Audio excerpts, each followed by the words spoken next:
Hey guys, how's it going? Today we went out and we tested our new ProCrono DLX. You see, it came back unscathed. That's always a plus when you first buy your chrono. We used two different types of reloads today. The first one I used was 147 grain hollow point.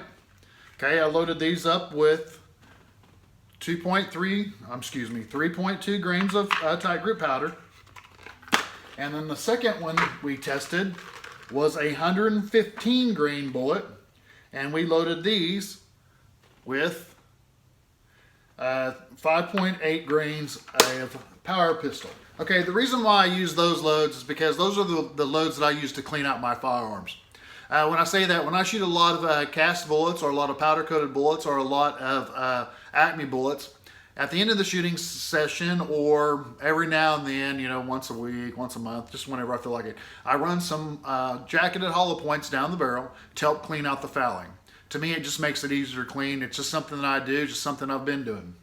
All right, so let's just say that we were going to use these bullets in competition.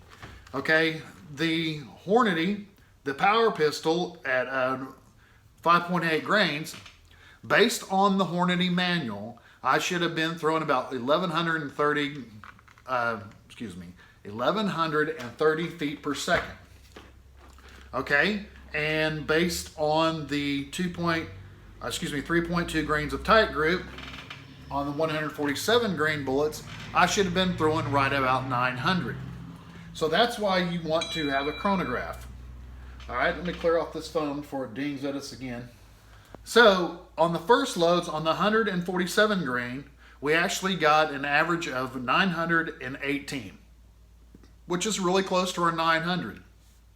But because the bullets weigh so much, and I like to keep my power factor about 130, 132, we were getting a power factor of 135. That's not bad, that's livable. It cycles the gun really good at 135. The accuracy on the 135s was pretty decent yesterday when I shot my match. I might go ahead and leave them there at that, but what I'm going to do is kind of do some other loads with it and maybe try 3 grains of tight grip and see what we get with that. Of course, all these were shot out of my Glock 34. All right, so this is the gun that I used yesterday in the match. All right, so that was a pretty good load right from the start, but that's why you need a chronograph, guys, is so you can look at your readings and know for sure. Don't always just go by the book. Okay, but the one that was really good was the 115 grain using power pistol. In the book, they were saying I should get 1130. Well, I got 1239, 1230. It's hard for me to see with my glasses on, guys. I need to wear my bifocals. It's 1226, 1230, and 1254 for an average of 1235. So our average is really good. That chronograph picked up every shot. They flew through great. I'll try to roll in some video of that. Okay, but you see we were almost 100 feet per second more than what the manual said. So that's why it's good to have a chronograph, because you can cause overpressurization of your rounds. Okay, and with that one, we were throwing 142 power factor. Well, 142 power factor is way above the 125 power factor limit. So those have some recoil. It's going to take faster to get on target. So therefore, we can drop that powder way down and see if maybe we can get a more accurate round out of it. Now, the reason I have those loaded at that, in my 1911s, those are some sweet shooting bullets out of my 1911. The 115 grain and the 147. I shoot them out a couple different 1911s, and depending on the gun, it'll tack drive them in there. Well, those guns are so heavy, you know, you don't really have to worry about powder factor too much.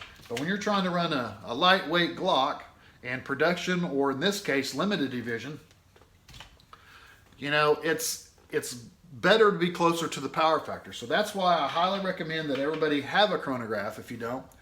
This one here worked really good. I'm happy that I've got it.